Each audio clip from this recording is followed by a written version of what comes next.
Hello everybody! So today guys, panandalian kong naramdaman na parang nasa Pilipinas ako. Kasi I have our favorite queso from the Philippines. And of course, I have pandesal.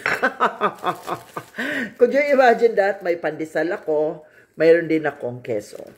So ayan, tapos ang kape kong ginagamit ngayon ay 3-in-1 coffee. So diba, it feels like you're just in the Philippines guys. Kaya sabi ko kay Roberto, I feel like I'm in the Philippines right now kasi nga, ang keso ko is made in the Philippines. Nawala sa isip ko, no? Nakalimutan ko talagang bilhin tong kesong to doon sa California.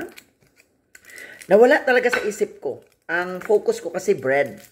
So, I forgot to order this one. I forgot to buy, which is supposedly more cheaper there. In, mas mura sana doon. So, this is our favorite queso in the Philippines, guys.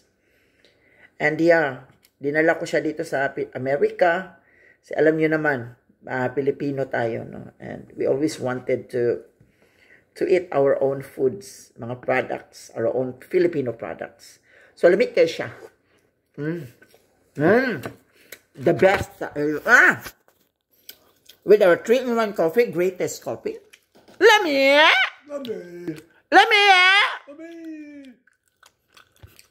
Lamig mang gidian. Roberto has 3-in-1. Ulo, show your pandesal. Pandesal. He likes pandesal. So, di ba? Kahit na nasa Amerika ka, of course, naramdaman mo pa rin yung Philippines kasi you are eating Filipino products. At I'm proud being a Filipino. Ang tarap.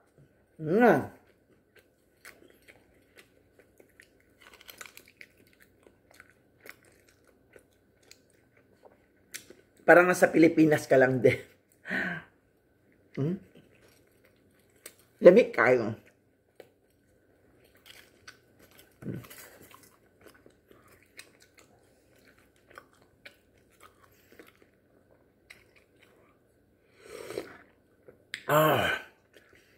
With matching 3-in-1 greatest coffee. The best coffee. I love greatest coffee. Wala kasi akong kopi ko. I don't have kopi ko anymore, so. Importante, may pandesal ako. At meron pa akong hopyang baboy. Lamig kayo, guys.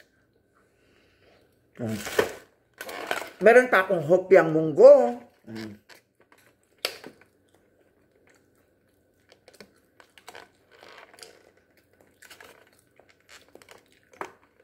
I think I should eat this now as soon as possible because it might get damaged. That's hopyang munggo. Try natin isa.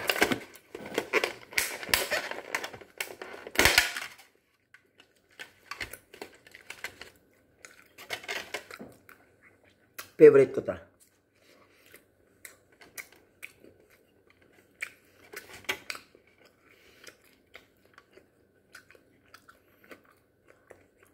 Masarap siya. I love it. Pero syempre, ito pa rin ako. Diba? Lamig tayo. We love you all. Bye.